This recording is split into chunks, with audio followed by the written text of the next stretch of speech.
नमस्कार दोस्तों, मैं पारुल चौहान आप सभी का स्वागत करती हूँ आपके अपने प्यारे से परिवार रोजगार विद अंकित में। हर्षवर्धन, राघवेंद्र, प्रिया, मार्शल, रितेश, मोहन, शाहरुख, मनीषा, मनोज, शुभम, नीतीश, रविंद्र, पंकेश, आप सभी को मेरी तरफ से गुड इवनिंग, नमस्ते, राधे राधे, राम राम, शिस्तीय काल। प्यारे प्यारे बच्चों, कैसे हैं आप? उम्मीद करती हूँ आप बहुत अच्छे होंगे। आपका रिवीजन भी बहुत अच्छा चल रहा होगा। आप सभी लोग जल्दी जल्दी लाइव आ जाएंगे, सेशन के साथ जुड़ जाएंगे ताकि हम क्लास को स्टार्ट कर सकें। आप जानते हैं कि आज मैं आपको पढ़ाने वाली हूँ पंचायत और नगर पालिका। इस टॉपिक का नाम मैंने आपको संडे को ही बता दिया था, है ना? तो वही हम कंटिन्यू करने वाले हैं। आप सभी लोग जल्दी से लाइव आ जाएंगे और फटाफट सेशन के साथ जुड़ जाएंगे। प्यारे बच्चों, सबसे पहले तो आप जो है टॉपिक का नाम यहाँ पे इसको कहते हैं स्थानीय सरकार। क्या कहते हैं बेटा? इसको स्थानीय सरकार कहा जाता है। आपके यहाँ पर तीन तरह की सरकारें हैं, एक सेंट्रल गवर्नमेंट है, एक स्टेट गवर्नमेंट है और एक बेटा जी लोकल गवर्नमेंट है। ये आपको ध्यान रखना है। तो आप यहाँ पे देखेंगे स्थानीय सरकार यानी कि जब हम लोकल गवर्नमेंट की बात करेंगे तो लोकल गवर्नमेंट में आपकी कौन कौन सी चीजें हमें पढ़नी है। तो भाई लोकल गवर्नमेंट में मैम हमारी दो प्रकार की सरकारें, जैसे हम अगर कह सकते हैं तो एक आपकी गांव में होती है और एक शहर में। जैसे आपको पता है कि एक है पंचायत, पंचायत को इंग्लिश में भी कहते हैं पंचायत ही, ठीक है, पंचायत्स। तो ये हो गया आपका। और दूसरा बेटा जी आप लिखेंगे नगर पालिका यानी कि म्युनिसिपैलिटी। और जब हम नगर पालिका यानी कि म्युनिसिपैलिटी की बात करते हैं तो आप यहां पर देखेंगे कि म्युनिसिपैलिटी या नगर पालिका की जब हम बात करते हैं तो पंचायत कहां पर होती है? गांव में, ठीक है, गांव में होती है। और नगर पालिका कहां पर होती है? तो मैम ये शहर में होती है। अब ये क्यों बनाई गई है यहां पर अलग अलग? तो आप सबसे पहले एक बात समझने की कोशिश करें कि अगर गांव का विकास करना है तो हमें पंचायत बनानी थी। तो ये कहा गया कि जब गांव में पंचायत बन रही है तो शहरों में भी विकास चाहिए भाई, तो उसके लिए फिर नगर पालिका बना दी गई। मतलब गांव के विकास में जो भूमिका निभाती हैं वो आपकी पंचायत होती हैं और जो शहरों में विकास का काम करती हैं वो नगर पालिकाएं होती हैं। तो ये लोकल स्तर पर बनती हैं। मतलब हम कह सकते हैं कि ये लोकल गवर्नमेंट होती हैं, ये स्थानीय सरकारें होती हैं। तो आप यहाँ पे ध्यान रखेंगे कि पंचायत और नगर पालिका ये दोनों ही आपके राज्य सूची का विषय है, राज्य सूची के विषय हैं ये, यानी कि ये स्टेट लिस्ट में आते हैं। अब आप मुझे बताओ कि जब कोई विषय स्टेट लिस्ट का होता है तो उस पर कानून कौन बनाता है? ये मेरा आपसे प्रश्न है। आप मुझे ये बताएंगे कि जब कोई भी विषय स्टेट लिस्ट में आता है तो उसके लिए कानून कौन बनाता है? देखते हैं कितने बच्चे इस प्रश्न का उत्तर करेंगे। ध्यान रखना, पंचायत और नगर पालिका दोनों ही राज्य सूची का विषय है, स्टेट लिस्ट का सब्जेक्ट है, ठीक है। अगर मैं यहाँ पे प्यारे बच्चे आपसे बात करती हूँ तो जो आपकी पंचायत यानी कि जो स्थानीय सरकार होती है, यहाँ से क्वेश्चन बहुत बढ़िया मैम, यहाँ पे क्वेश्चन होगा राज्य सरकार, यहाँ पे क्वेश्चन होगा विधानमंडल। जिस बच्चे ने आंसर किया है कि राज्य की सरकारें या फिर विधानमंडल, उन्होंने बिल्कुल सही किया है। गवर्नर और सीएम वाले बच्चे गलत हैं। आपका लेजिस्लेचर यानी कि विधानमंडल कह सकते हो या राज्य सरकार कह सकते हो, क्योंकि मैंने आपको बताया था राज्य सूची पर कानून राज्य की सरकार, संघ सूची पर कानून केंद्र सरकार और समवर्ती सूची पर राज्य सरकार और केंद्र सरकार दोनों ही मिलकर कानून बनाती हैं। ये आपको बहुत अच्छे से ध्यान रखना है। अब मैं आपको ये बता दूं, एक क्वेश्चन पूछा जाता है, फादर ऑफ लोकल गवर्नमेंट किसे कहते हैं? स्थानीय सरकार का जनक, स्थानीय सरकार का जनक किसे कहा जाता है? फादर ऑफ लोकल गवर्नमेंट बेटा किसको कहा जाता है? ये क्वेश्चन पूछा जाता है, फादर ऑफ लोकल गवर्नमेंट। तो आपको मैं बता दूं कि फादर ऑफ लोकल गवर्नमेंट कहा जाता है रिपन को। मैम रिपन कौन था? तो ये एक अंग्रेज वायसराय था, अंग्रेज था, यानी इसी के समय पर स्थानीय सरकारों की शुरुआत हो गई थी, ठीक है बच्चे। फिर एक क्वेश्चन पूछा जाता है कि आपकी जो स्थानीय सरकार होती है इनका उद्देश्य क्या है, इनका ऑब्जेक्टिव क्या है। ये क्वेश्चन एग्जाम में कई बार सीधे सीधे पूछा गया है। तो इनका जो ऑब्जेक्टिव है वो है बेटा जी लोकतांत्रिक विकेंद्रीकरण, लोकतांत्रिक विकेंद्रीकरण। ठीक है, डेमोक्रेटिक डिसेंट्रलाइजेशन, आप ये कह सकते हो कि मैम डेमोक्रेटिक डिसेंट्रलाइजेशन, डिसेंट्रलाइजेशन यानी लोकतंत्र का विकेंद्रीकरण करना, यानी कि लोगों की भागीदारी को, जो निचले स्तर पर लोग होते हैं उनकी भी लोकतंत्र में भागीदारी को सुनिश्चित करना। कैसे? आप जानते हैं कि गांव सबसे निम्न इकाई होती है, सबसे लोअर यूनिट होती है, तो वहां के लोगों को भी लोकतंत्र का हिस्सा बनाना, यही इसका उद्देश्य है, लोकतांत्रिक विकेंद्रीकरण। ये आपको ध्यान रखना है। क्या यहां तक की बात समझ में आई? बेटा बाकी सब्जेक्ट्स के बारे में मुझे नहीं पता है कि किसी सब्जेक्ट की क्लास क्यों नहीं चली है, इस बारे में मुझे जानकारी नहीं है, तो आपसे ये उम्मीद करूंगी कि आप टीचर से ही पूछें। ठीक है, मुझे नहीं पता है। और आगे चलिए, तो ये यहाँ पे क्या है, इसका उद्देश्य है लोकतांत्रिक विकेंद्रीकरण। अब बच्चे मैंने आपको एक आर्टिकल पढ़ाया था डीपीएसपी में, जरा ध्यान से सुनना।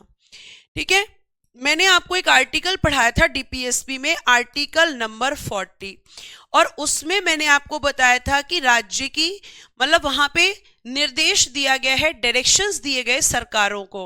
और क्या डायरेक्शंस दिए गए कि आपको करना है पंचायतों का गठन, पंचायतों का गठन करना चाहिए। ठीक है, formed of panchayats, formed of panchayats, पंचायतों का गठन करना चाहिए। ठीक है, ये आपका किसको डायरेक्शंस दिए गए थे, तो आप कहोगे मैम सरकार को। तो जब सरकार ने यहाँ पे देखा कि भैया हमें डीपीएसपी में डायरेक्शंस दिए गए हैं, हमें निर्देश दिए गए हैं कि गांव का विकास करना है तो पंचायत का गठन करना पड़ेगा, तो यहाँ पर सरकार ने इस चीज पर विचार विमर्श शुरू किया।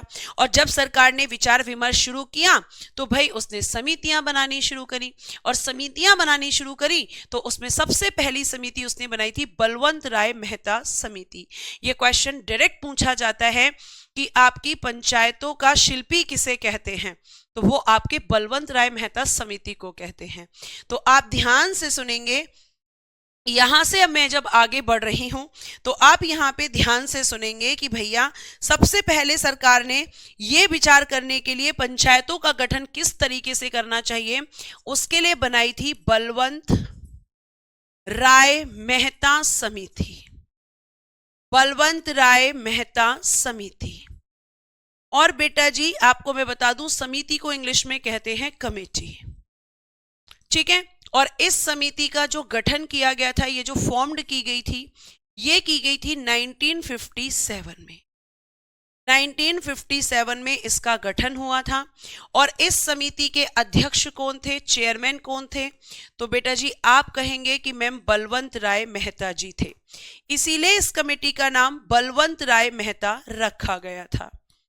बलवंत राय मेहता जी यही इसके चेयरमैन थे। और इन्होंने क्या किया कि इस कमेटी ने, बेटा इस कमेटी ने अपनी रिपोर्ट में क्या कहा, इस कमेटी ने अपनी रिपोर्ट में कहा कि भाई सुनिए, आपको 3 स्तर पर पंचायतों का गठन करना चाहिए, त्रिस्तरीय पंचायतों का गठन करना चाहिए, त्रिस्तरीय पंचायतों का गठन। formed of 3 tier panchayats, formed of 3 tier panchayats, 3 tier panchayats यानी 3 स्तरों पर आपको पंचायत बनानी चाहिए।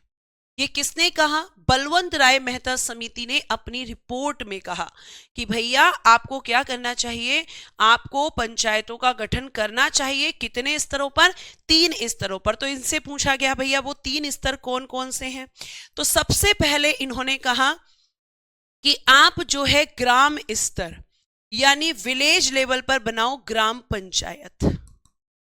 विलेज लेवल, सबसे नीचे ग्राम होता है तो यहां बनाओ ग्राम पंचायत। ठीक है, ग्राम पंचायत, इंग्लिश में भी यही बोलेंगे। उसके बाद इसने कहा कि भाई उसके बाद आता है खंड, इसको आप कहते हैं खंड या ब्लॉक या मध्यवर्ती स्तर। मध्यवर्ती स्तर इंग्लिश में बोलते हैं ब्लॉक लेवल। ब्लॉक लेवल, ठीक है। तो उन्होंने कहा कि भैया दूसरा लेवल रहेगा ब्लॉक का। और ब्लॉक में अगर हम बात करेंगे प्यारे बच्चे, तो आप कहोगे कि ब्लॉक में इन्होंने कहा कि ब्लॉक लेवल पे बनाओ, और फिर इन्होंने कहा कि भैया जिला स्तर पर बनाओ, डिस्ट्रिक्ट लेवल पर बनाओ, डिस्ट्रिक्ट लेवल पर आप जो है पंचायत बनाओ।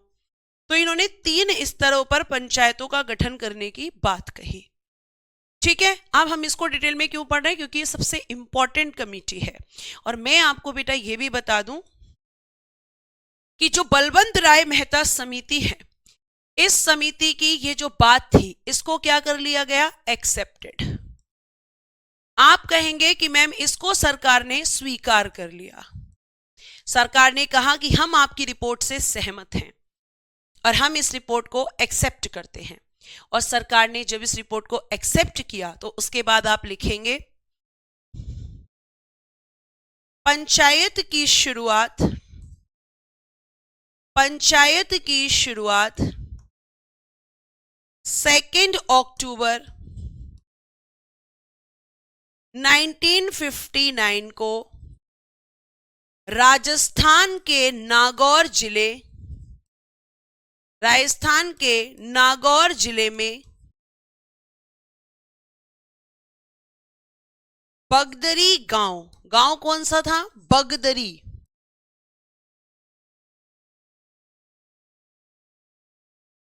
तो पंचायतों की शुरुआत राजस्थान के नागौर जिले में पंडित जवाहरलाल नेहरू जी ने की थी। अब मुझे ये बताओ कि 2 अक्टूबर को क्या होता है, तो आप कहोगे मैम गांधी जी का बर्थडे।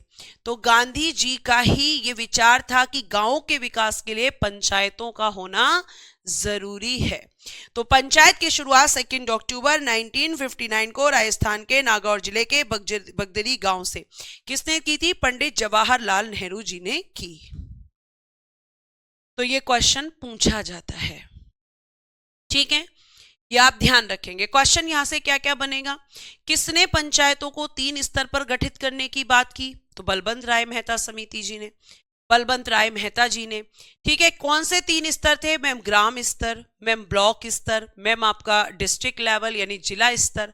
और जब इनकी रिपोर्ट को स्वीकार किया गया तो यहां से एक क्वेश्चन और बनता है कि पंचायतों की शुरुआत कहां से हुई थी, तो पंचायतों की शुरुआत मैम राजस्थान के नागौर जिले में बगदरी गांव से हुई थी।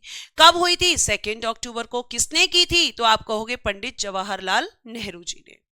अब इनकी रिपोर्ट को स्वीकार करके पंचायतों की शुरुआत हो चुकी, लेकिन आपको मैं बता दूं कि समय समय पर इसमें सुधार के लिए, समय समय पर पंचायतों में और भी चीजों को जोड़ने के लिए अलग अलग समितियों का गठन किया गया। जैसे बलवंत राय मेहता समिति के बाद बेटा एक और समिति गठित की गई जिसे हम कहते हैं अशोक मेहता समिति। नेक्स्ट लिखिएगा अशोक मेहता समिति। अशोक मेहता समिति, इसके जो चेयरमैन हैं वो अशोक मेहता जी ही थे, इसीलिए इसका नाम है अशोक मेहता समिति। और इस समिति का जो गठन किया गया वो किया गया था 1977 में। और इस समिति ने अपनी रिपोर्ट में क्या कहा, इसने कहा कि भैया 2 स्तरीय पंचायतों का गठन करो, 2 स्तरीय पंचायतों का गठन। ये क्वेश्चन पूछा गया है एसएससी के द्वारा कि किसने कहा कि भैया 2 स्तरों पर पंचायतों का गठन करो, तो formed 2 tyre panchayats, form of 2 tyre panchayats. अब आप कहोगे कि इन्होंने 2 स्तरों पर कौन से 2 स्तर कहे थे, ध्यान रखिएगा कि इनकी रिपोर्ट को रिजेक्ट कर दिया गया था क्योंकि ऑलरेडी सरकार जो है वो आपके 3 स्तरों पर प्यारे बच्चे यहां से क्या कर चुकी थी, पंचायतों का गठन कर चुकी थी, और इन्होंने 2 स्तरों की बात की थी तो इनकी रिपोर्ट को रिजेक्ट कर दिया गया था। इन्होंने कहा कि आपको 2 स्तरों पर बनाना चाहिए, फर्स्ट मंडल स्तर पर, और दूसरा इन्होंने कहा कि भैया जिला स्तर पर, यानी डिस्ट्रिक्ट लेवल पर। और इन्होंने कहा कि जो डिस्ट्रिक्ट लेवल वाला है उसको स्ट्रांग बनाओ, उसको मजबूत बनाओ। तो इनकी रिपोर्ट को क्या कर दिया गया, आप कहेंगे कि मैम इनकी रिपोर्ट को रिजेक्ट कर दिया। इनकी रिपोर्ट को मानने से सरकार ने मना कर दिया कि नहीं भाई, 3 स्तरों पर हम कर चुके हैं, 2 स्तरों पर हम नहीं करेंगे। ठीक है, फिर उसके बाद में बेटा नेक्स्ट कमेटी बनी, और नेक्स्ट कमेटी कौन सी बनी, आप कहोगे इसके बाद बनी डॉक्टर जीवी के राव समिति। Doctor G.V.. के राव समिति, और इस समिति का गठन हुआ था 1985 में। कब फॉर्म्ड की गई थी ये, 1985। और इस समिति ने अपनी रिपोर्ट में क्या कहा था, इसने अपनी रिपोर्ट में कहा कि भैया SC, ST और जो फीमेल हैं, फीमेल यानी कि जो महिलाएं हैं, SC, ST यानी और फीमेल यानी कि महिलाएं, आपको देना चाहिए इन लोगों को, कहा कि इन सभी को पंचायत में आरक्षण, महिलाओं को पंचायत में आरक्षण कि रिजर्वेशन भी देना चाहिए, आरक्षण देना चाहिए इन वीकर सेक्शंस को। किसने कहा, तो आप कहोगे कि मैम डॉक्टर जीवी के राव समिति ने, को पंचायत में आरक्षण देना चाहिए। ठीक है, ये रिकमेंडेशन किसने की है, ये सिफारिश किसने की है, मैम डॉक्टर जीवी के राव समिति ने। इन्होंने कहा कि भैया आपको क्या करना है, आपको जो है सबसे पहले तो रिजर्वेशन देना है। इनकी बात पे कहा कि चलो ठीक है भाई, देखेंगे, विचार करेंगे। ठीक है, उसके बाद फिर एक और कमेटी बन गई, 2 कमेटी और हैं, वही पढ़नी है। उसके बाद डॉक्टर LM सिंघवी समिति, डॉक्टर LM सिंघवी समिति ये बनी। ठीक है, डॉक्टर LM सिंघवी समिति। और एक और लिखना, यहां पर आपको मैं बता दूं कि डॉक्टर LM सिंघवी समिति बनी, और एक बनी थी PK थुंगन समिति। दोनों को एक साथ क्यों लिख रही हूं, बता रही हूं भी। PK थुंगन समिति, अब इनका गठन तो अलग अलग समय पर हुआ था। जैसे आपकी डॉक्टर LM सिंघवी समिति बनी थी, इसका गठन हुआ था 1986 में। ठीक है, और इसका गठन हुआ था बेटा 1988 में। लेकिन इन दोनों समिति ने एक ही बात कही, इन दोनों ने कहा कि सारी बातें ठीक हैं, लेकिन आप पहले पंचायतों को संविधान में जगह दो। तो इन्होंने कहा कि पंचायतों को संवैधानिक दर्जा दो, कॉन्स्टिट्यूशनल स्टेटस ऑफ पंचायत्स। इन्होंने कहा कि भैया पहले इन्हें संवैधानिक बनाओ, इन्हें संविधान में जगह दो, कॉन्स्टिट्यूशनल स्टेटस ऑफ पंचायत्स। इन दोनों समितियों ने एक ही बात कही कि पहले इनका संवैधानिक बनना जरूरी है, पहले इनका कॉन्स्टिट्यूशनल बनना जरूरी है। जब ये कॉन्स्टिट्यूशनल बनेंगी, जब ये संवैधानिक बनेंगी, तब जाकर यहां पर इनकी वैल्यू हो पाएगी। सरकार ने कहा ऐसी बात है, इन्होंने कहा हां जी ऐसी ही बात है। जब तक आप इन्हें संविधान में दर्जा नहीं दोगे, इनकी कोई वैल्यू नहीं होगी। आपको पहले इन्हें संवैधानिक बनाना होगा, कॉन्स्टिट्यूशनल बनाना होगा, तब जाकर लोग इनकी वैल्यू करेंगे। सरकार बोली अच्छा, हाँ, ये बोले हां जी। सरकार बोली अच्छा, ये बोले हां जी, आपको करना पड़ेगा। ठीक है बेटा, रिपोर्ट दी थी इसने 1989 में, रिपोर्ट आई थी इसकी 1989 में, गठन नहीं हुआ था, रिपोर्ट आई थी, Rohit.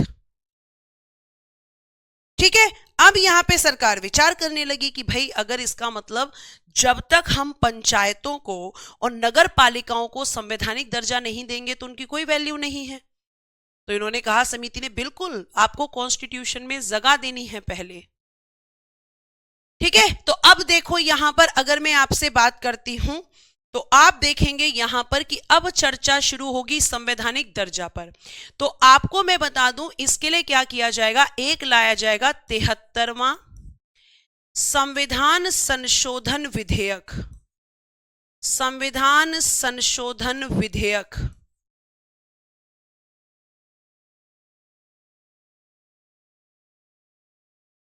(1992) 73rd constitution amendment bill,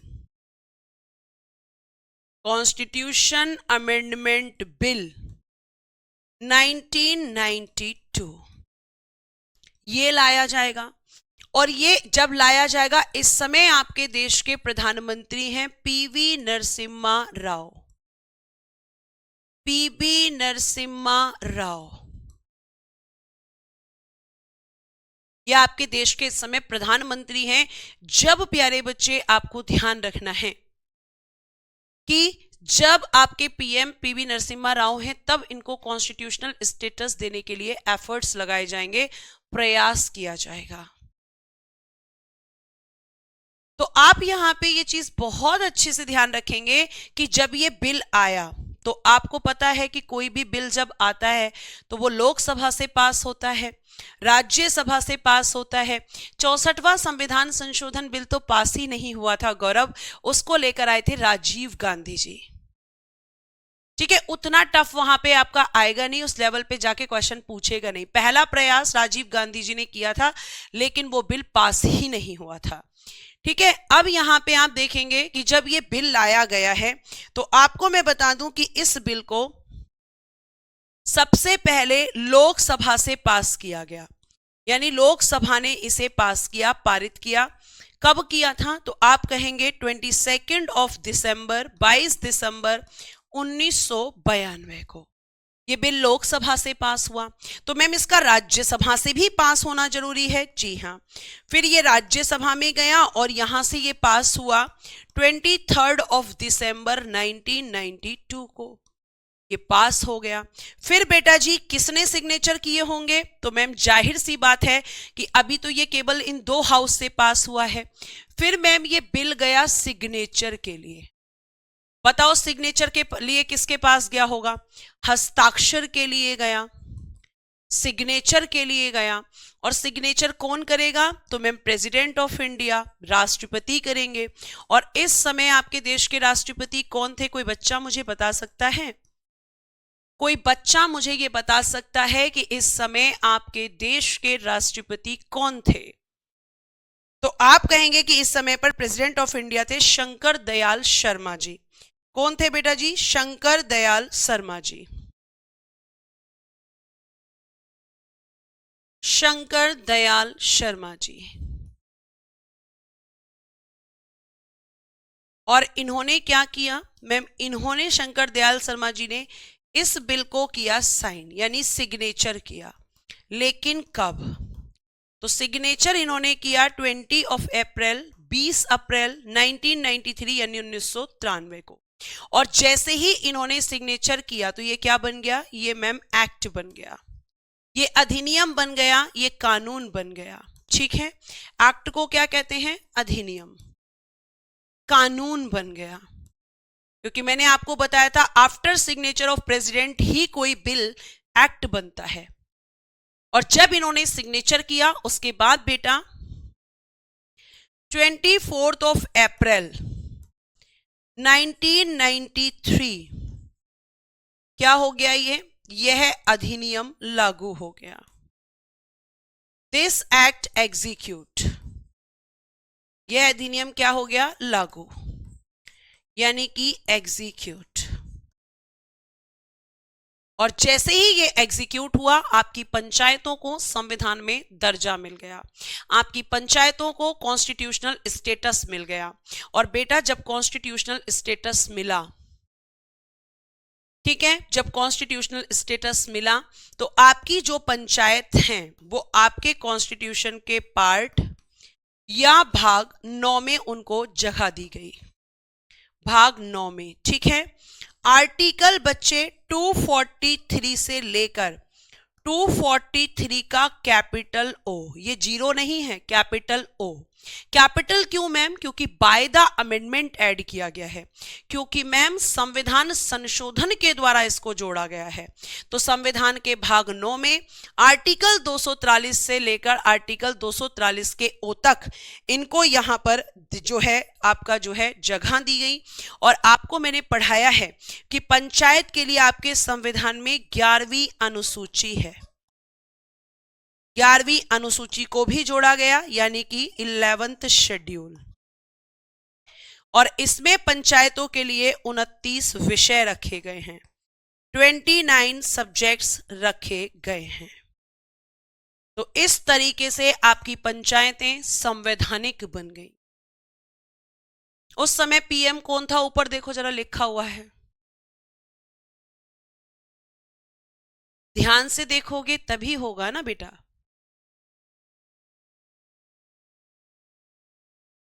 ठीक है, तो 29 सब्जेक्ट्स 11th शेड्यूल में ये ऑलरेडी मैं आपको पढ़ा चुकी हूं। तो ये पंचायतों को संवैधानिक दर्जा मिल गया। फिर क्या नगर पालिकाओं को भी मिला? नगर पालिकाओं को कॉन्स्टिट्यूशनल स्टेटस मिला, बिल्कुल मिला। नगर पालिकाओं के लिए आपका 73rd की जगह 74 नंबर का बिल आएगा। दोनों को एक साथ पढ़ाऊंगी मैं, तो आपको फोकस करना होगा।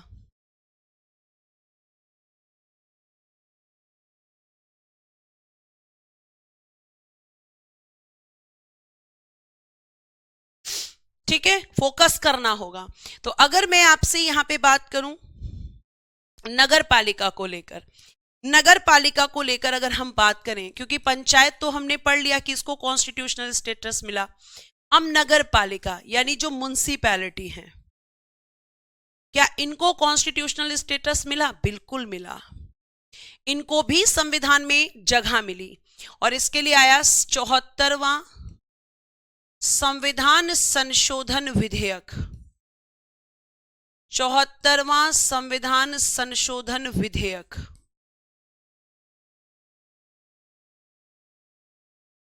(1992) ठीक है, और यहां लिखेंगे 74th कॉन्स्टिट्यूशन अमेंडमेंट बिल,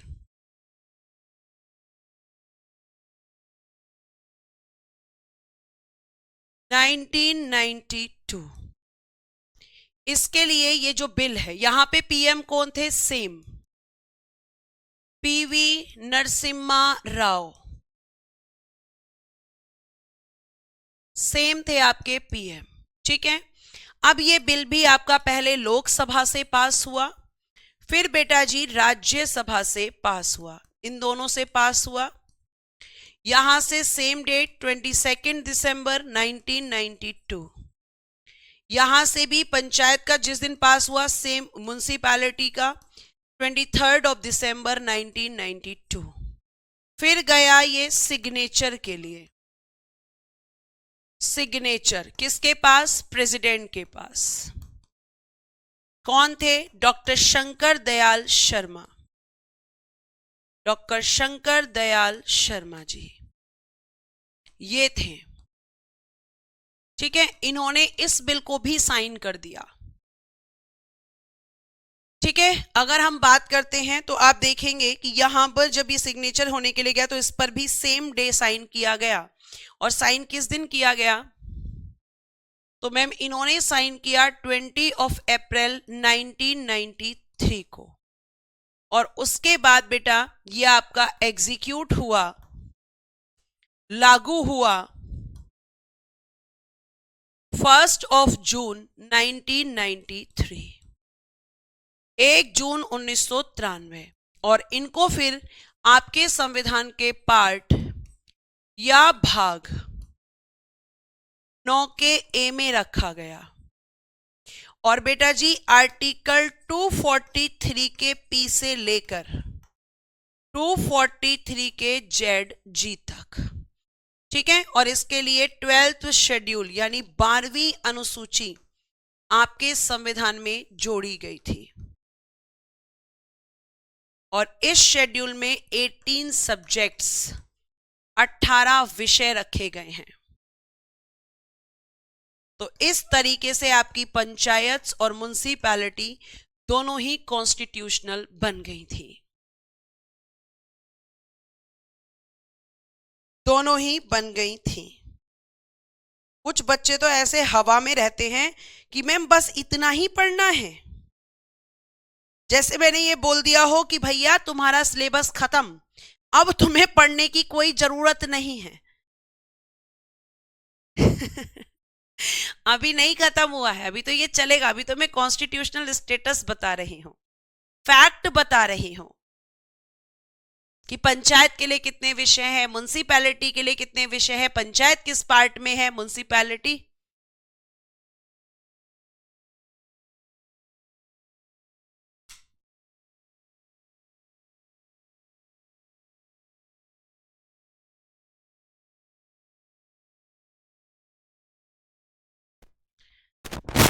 ठीक है, जेड जी क्या है, आर्टिकल है जेड जी, विशाल यादव, ये अमेंडमेंट के थ्रू जोड़े गए हैं, इसलिए कैपिटल वर्ड्स में लिखेंगे, इसीलिए कैपिटल वर्ड्स में लिखेंगे। हाँ निशांत, आ रही हूं बेटा, अभी रुक जाओ, आ रही हूं। आपके भी जो क्वेश्चन आपने पूछा है उसका आंसर भी मैं देने वाली हूं, अब ध्यान से सुनो। एक क्वेश्चन ये बनता है कि पंचायतों को संवैधानिक दर्जा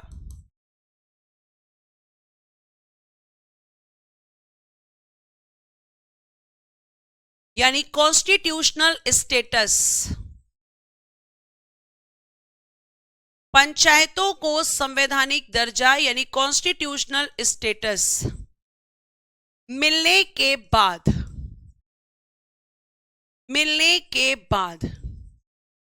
किस राज्य से लागू किया गया, किस राज्य से लागू किया गया, ये क्वेश्चन पूछा है मुझसे और ये पूछने वाले नाम ऊपर चला गया है ना। तो आप कहेंगे किस राज्य से लागू किया गया, तो बेटा ये जो आपका लागू किया गया, ये एग्जीक्यूट किया गया बच्चा, तब ये किया गया था मध्य प्रदेश से, लेकिन बिफोर कॉन्स्टिट्यूशनल स्टेटस राजस्थान से, लेकिन after constitutional status Madhya Pradesh से। ये आपको ध्यान रखना है। बच्चा पूछ रहा है अनुसूची कब जुड़ी थी, अनुसूचियां पढ़िए जाकर, 73वां 74वां वहां पर भी है, ठीक है।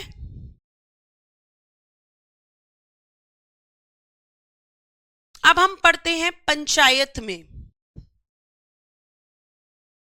आंध्र प्रदेश में, इसके बाद रोहित, पहले मध्य प्रदेश में उसके बाद आंध्र प्रदेश में, मध्य प्रदेश और नेक्स्ट था फिर आंध्र प्रदेश। आंध्र प्रदेश फर्स्ट नहीं होगा, मध्य प्रदेश फर्स्ट होगा, प्लीज चेक करें, ठीक है, इसके बाद आंध्र प्रदेश। अब देखिए आर्टिकल 243 का ए, इसमें क्या है, इसमें है मैम ग्राम सभा, ग्राम सभा। अब ये क्या होती है, ग्राम सभा किसे कहते हैं, तो बेटा जी ये ग्राम सभा ही तो पंचायत बनाती है, लेकिन मैम ग्राम सभा किसे कहते हैं, हमें ये तो पता है कि ग्राम सभा होती है, लेकिन ग्राम सभा क्या होती है ये नहीं जानते हम। तो आपको बच्चे यहां पर ये बहुत अच्छे से ध्यान रखना है कि ग्राम सभा, जैसे मैं आपको बताती हूं, पहले मैं इसको लिखवा देती हूं, किसी ग्राम की निर्वाचक नामावली, निर्वाचक नामावली क्या होता है ma'am, electoral list, electoral list होता है बेटा।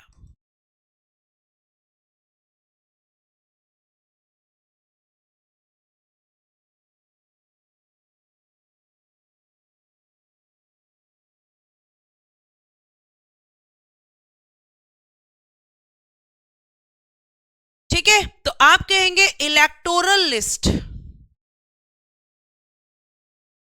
इलेक्टोरल लिस्ट किसी ग्राम की निर्वाचक नामावली में, अभी मैं समझाऊंगी, अभी केवल मैं लिखवा रही हूं, समझाना शुरू नहीं किया है, इसलिए परेशान नहीं होंगे। किसी ग्राम की निर्वाचक नामावली में दर्ज नाम वाले व्यक्तियों का समूह, व्यक्तियों का समूह, उसी को आप कहते हैं ग्राम सभा। अब मैम ये क्या होता है, प्लीज आप हमें बताइए। तो देखो बेटा जी, जैसे आप मानकर चलिए कि आपकी जो ग्राम सभा होती है, जैसे मानिए कि बच्चा ये एक गांव है, ठीक है, ये क्या है मैम, ये एक गांव है, ठीक। इस गांव में बहुत सारे लोग रहते हैं, ठीक है, ये सब लोग रहते हैं। अब इन लोगों में आपके कौन कौन हो सकते हैं मैम, यहां पर मेल होंगे, यहां पर फीमेल होंगी, यहां पर बच्चे भी होंगे, यहां पर बुजुर्ग भी होंगे, सब तरह के लोग यहां पर कुल मिलाकर होंगे एक गांव में। और मैं आपको बता दूं कि एक गांव, दो गांव अगर छोटे छोटे हैं, तीन गांव छोटे छोटे हैं, तो उनसे भी क्या बन सकता है, उनसे भी आपकी एक पंचायत बन सकती है। थोड़ा पेशेंस रखें और समझें, क्योंकि आप रट लेते हैं कि इसमें ग्राम सभा है, बट आपको ये नहीं पता होता कि ग्राम सभा होता क्या है। तो अब ये गांव है, गांव में कौन रहते हैं, लोग। तो आपको मैंने बताया था कि इलेक्टोरल लिस्ट में उन लोगों के नाम होते हैं जिनकी एज 18 या 18 वर्ष से ज्यादा होती है, जिनकी एज 18 या 18 वर्ष से ज्यादा होती है। तो अब गांव में बच्चे हैं, मतलब ये 18 वर्ष से कम के बच्चे हैं, क्योंकि 18 प्लस होते ही तो हम युवा कहने लगते हैं। तो आप क्या कहोगे, आप कहोगे कि मैम इस गांव में जिन लोगों की एज 18 या 18 वर्ष से अधिक है, 18 या 18 वर्ष से अधिक है, तो इस गांव में जिन लोगों की एज 18 या 18 वर्ष से ज्यादा है और उनका नाम इस इलेक्टोरल लिस्ट में है, तो उन सभी को मिलाकर ग्राम सभा कहते हैं। क्या बच्चे ग्राम सभा में आएंगे, या फिर ऐसे लोग ग्राम सभा का हिस्सा होंगे जिसका नाम इस लिस्ट में ही नहीं है, बताइए जल्दी से। तो ग्राम सभा क्या होती है मैम, ऐसे लोग जिनका नाम इलेक्टोरल लिस्ट में होता है, जो पंचायत के इलेक्शन में इलेक्टोरल लिस्ट में जब नाम होगा तभी वो वोट दे पाएंगे, वरना नहीं। ठीक है, तो बताओ जल्दी से, यहां तक बात समझ में आई हो तो बेटा एक बार थम्स अप करो कि ग्राम सभा किसे कहते हैं। तो मैम जिन लोगों के नाम इलेक्टोरल लिस्ट में होंगे, जो पंचायत के इलेक्शन में वोट देंगे, उसी को मिलाकर हम कहते हैं ग्राम सभा, और यही ग्राम सभा पंचायत पर नजर रखती है। ठीक है, फिर आइए आर्टिकल 243 का बी,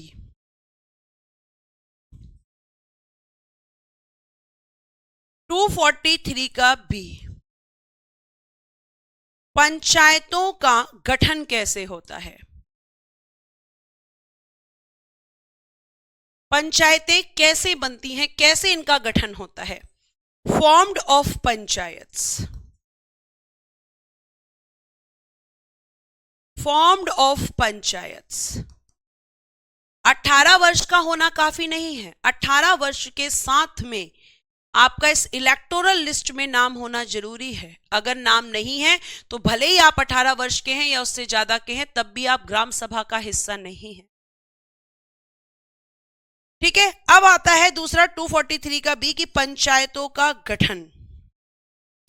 तो प्यारे बच्चे देखो, पंचायतों का गठन मैंने आपको बताया था, एक तो होता है ग्राम स्तर पर, दूसरा होता है ब्लॉक स्तर पर, ब्लॉक स्तर कह लो, मध्य स्तर कह लो, खंड स्तर कह लो, और एक होता है जिला स्तर यानी कि डिस्ट्रिक्ट लेवल। तो इन 3 स्तरों पर होता है, जिसमें ग्राम स्तर पर ग्राम पंचायत, ब्लॉक स्तर पर या आपका क्षेत्र पंचायत, और बेटा जिला स्तर पर जिला पंचायत। तो इन 3 स्तरों पर आपके यहाँ पंचायतों का गठन किया जाता है। ग्राम स्तर पर ग्राम पंचायत, ब्लॉक स्तर पर क्षेत्र पंचायत और जिला स्तर पर जिला पंचायत यानी डिस्ट्रिक्ट पंचायत।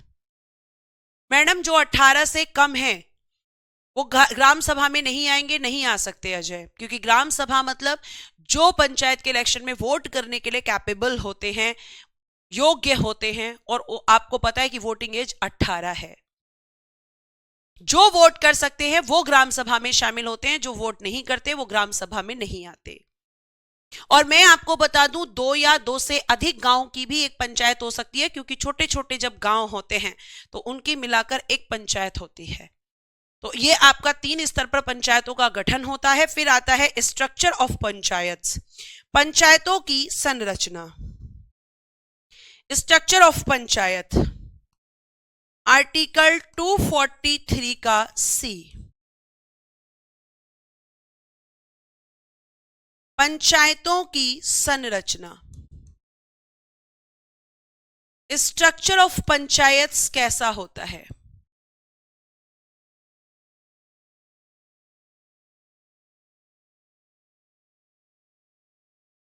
तो आपको मैं बता दूं कि पंचायत्स में जितने भी स्थान होते हैं, पंचायत्स में जितनी भी सीटें होती हैं, सब डायरेक्ट इलेक्शंस के थ्रू फुलफिल की जाती हैं। ठीक है। पंचायतों की संरचना लिखिएगा, सभी स्थान यानी ऑल सीट्स, सभी स्थान प्रत्यक्ष निर्वाचन द्वारा भरे जाएंगे। प्रत्यक्ष निर्वाचन यानी कि डायरेक्ट इलेक्शन, प्रत्यक्ष निर्वाचन द्वारा भरे जाएंगे। भरे जाएंगे मतलब फुलफिल।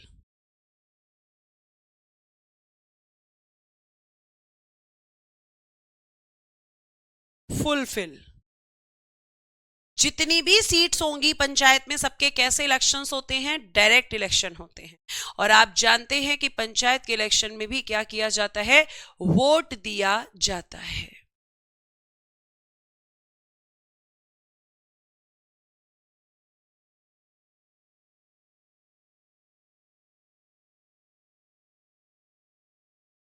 ठीक है, ये आप ध्यान रखेंगे। तो पंचायत के कैसे इलेक्शंस होते हैं? मैम डायरेक्ट इलेक्शंस होते हैं। सभी स्थान डायरेक्ट इलेक्शंस के द्वारा फुलफिल किए जाते हैं। All seats of panchayat fulfil the direct elections, fulfil by the direct elections.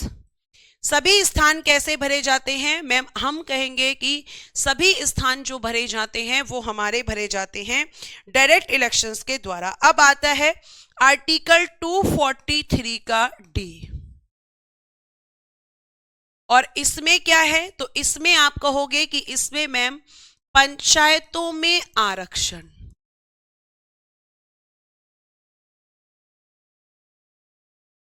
Reservation in panchayats, reservation इन पंचायत्स। तो आप कहोगे किस किस को है? एससी, एसटी और फीमेल्स। फीमेल्स के लिए बेटा 1/3 यानी 33% सीटें रिजर्व्ड हैं। और एससी एसटी को जो रिजर्वेशन मिलता है, इनको जो आरक्षण मिलता है वो मिलता है इनकी जनसंख्या के आधार पर। इनको आरक्षण कैसे मिलता है? जनसंख्या के आधार पर, बेस्ड ऑन पॉपुलेशन, जनसंख्या के आधार पर, बेस्ड ऑन पॉपुलेशन, जनसंख्या के आधार पर, बेस्ड ऑन पॉपुलेशन। क्योंकि भैया कहीं पर एससी हैं, और एसटी भी हैं, दोनों हैं, लेकिन कहीं पर एससी, कहीं पे एसटी नहीं है, कहीं पे एसटी नहीं है। तो इनको जहां पर इनकी जनसंख्या जितनी होगी उसी के हिसाब से इनको रिजर्वेशन मिलता है। और फीमेल्स तो हर जगह होती ही होती हैं। तो वहां पर आपको मैं बता दूं कि 33% इसीलिए फिक्स है, लेकिन इनका फिक्स नहीं है क्योंकि एससी एसटी हर जगह नहीं है। तो जिन राज्यों में ज्यादा है वहां ज्यादा रिजर्वेशन, जहां कम है वहां पर कम, लेकिन वुमेन तो होती ही होती हैं, तो इसलिए 33%। लेकिन आपको मैं बता दूं कि कुछ ऐसे राज्य हैं, कुछ ऐसे राज्य जिन्होंने महिलाओं को 50% आरक्षण दे रखा है, महिलाओं को 50% आरक्षण। ऐसा क्यों? क्योंकि बेटा पंचायत जो है वो राज्य सूची का विषय है। जो आपकी पंचायत हैं वो स्टेट लिस्ट का सब्जेक्ट है, तो हर एक स्टेट अपने हिसाब से कानून बना सकता है।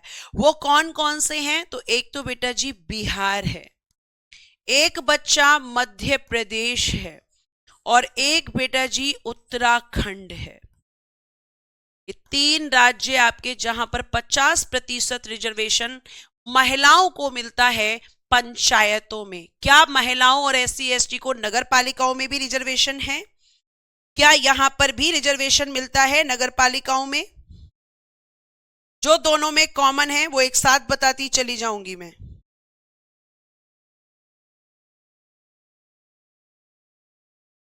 ठीक है, तो अगर हम बात करते हैं, इधर लिखेंगे दूसरे पेन से ताकि आपको साफ दिखे, हेडिंग दूंगी मैं रेड पेन से। नगर पालिका यानी जो म्युनिसिपैलिटी है, म्युनिसिपैलिटी, इसमें भी मिलता है आरक्षण, इसमें भी दिया गया है रिजर्वेशन, और ये दिया गया है आर्टिकल 243 का टी। किस किस को? सेम, एससी एसटी और फीमेल्स। यहां पर 50% नहीं है, यहां पर फीमेल्स को हर जगह 33% है, और इनको जनसंख्या के आधार पर। ध्यान रखिएगा, नगर पालिका में 50% नहीं है, लेकिन पंचायत में है। तो ये आपका केवल क्या चेंज हुआ? आर्टिकल। केवल क्या चेंज हुआ? आर्टिकल।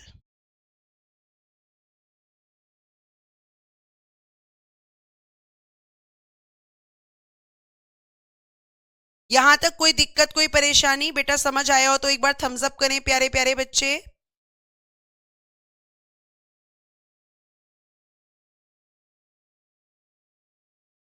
अगर यहां तक समझ में आया हो तो प्लीज एक बार यहां पर क्या करें, आप फटाफट से एक बार थम्स अप करें।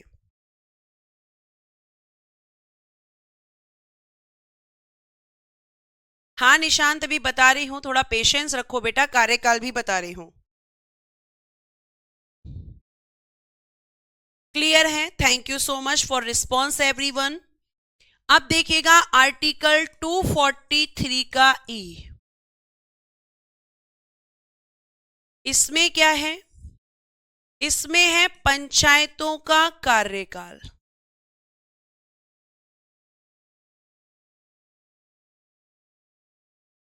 Tenure of panchayats, tenure of panchayats, और वो पता है कितना होता है? तो आप कहोगे कि मैम वो होता है 5 वर्ष। कितना होता है बच्चा? लिखिएगा 5 years, 5 वर्ष। क्वेश्चन पूछा जाएगा, क्वेश्चन पूछा जाएगा 5 वर्ष पूर्व भंग किया जा सकता है? 5 वर्ष पूर्व भंग या विघटित, यानी कि डिसॉल्व, तो आप कहोगे हां, आप कहोगे बेटा जी हां किया जा सकता है। अब मान लीजिए एक पंचायत है, ध्यान से सुनना, बहुत प्यारे से तरीके से आपको समझा रही हूं। एग्जाम्पल, मान लीजिए एक पंचायत है और बेटा जी इसने कार्य किया बेटा 4 वर्ष और 6 माह, और फिर इसको क्या कर दिया, डिसॉल्व, इसको कर दिया भंग। ठीक है, ध्यान से सुनना, जो बच्चे ध्यान से सुनेंगे वही आंसर कर पाएंगे। डिसॉल्व कर दिया। अब मुझे यह बताना कि नई पंचायत जो बनेगी, आपको बताना है नई पंचायत वो आपकी 5 इयर्स के लिए बनेगी या फिर रिमेनिंग टेन्योर के लिए बनेगी। रिमेनिंग टेन्योर यानी शेष कार्यकाल, ये बताना शेष कार्यकाल किसके लिए बनेगी। और फिर एक पंचायत है, इसका कार्यकाल कितना हुआ, केवल इसका कार्यकाल हुआ मैम, इसने काम किया 3 वर्ष, तो इसमें बताना कि जो नई पंचायत बनेगी वो 5 वर्ष या फिर शेष कार्यकाल। देखते हैं कितने बच्चे यहां पर सही आंसर करते हैं। इस पंचायत का नाम रख लो ए, इसका नाम रख लो बी। चलो देखते हैं कितने बच्चे यहां दिमाग लगाते हैं। देखो, पहली वाली कंडीशन में जो नई पंचायत बनेगी वो 5 साल के लिए, कारण क्योंकि मैम केवल 6 माह बचा है, क्योंकि केवल 6 माह और 6 महीने किस में लगते हैं, इतना टाइम तो मैम इलेक्शन में ही लगता है। यानी किसी पंचायत का कार्यकाल अगर 6 महीने या 6 महीने से कम बचा है और वो डिसॉल्व हो जाती है तो नई पंचायत 5 साल के लिए। लेकिन अगर यहां बात करें तो यहां मैम शेष कार्यकाल, यहां रिमेनिंग टेन्योर यानी कि 2 वर्ष के लिए बनेगी। क्यों? क्योंकि यहां 6 महीने से ज्यादा का समय है, क्योंकि मैम यहां पर 2 महीने से ज्यादा का समय है, इसलिए हम कहेंगे कि यहां पर जो पंचायत बनेगी वो 2 साल के लिए बनेगी, क्योंकि 6 महीने से ज्यादा का समय यहां पर है।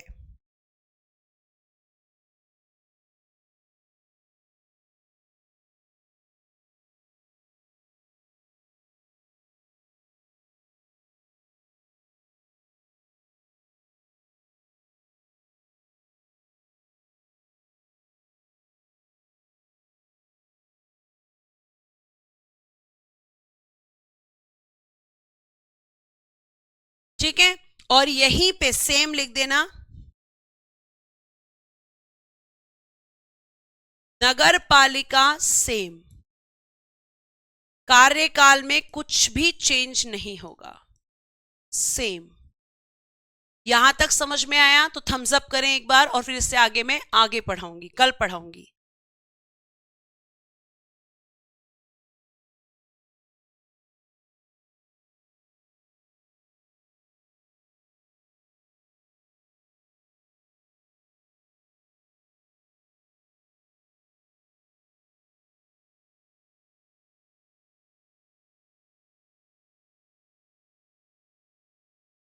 आर्टिकल, इसके लिए आर्टिकल रहेगा 243 का यू।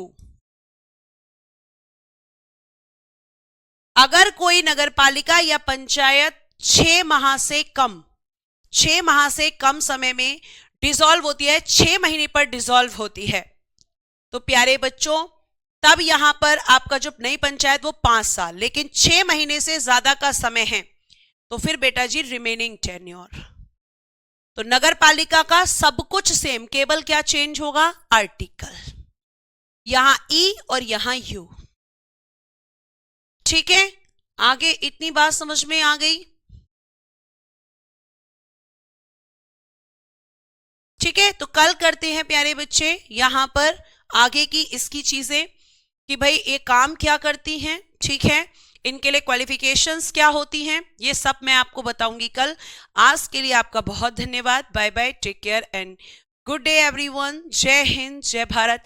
हंसते रहें, मुस्कुराते रहें और हमेशा खुश रहें।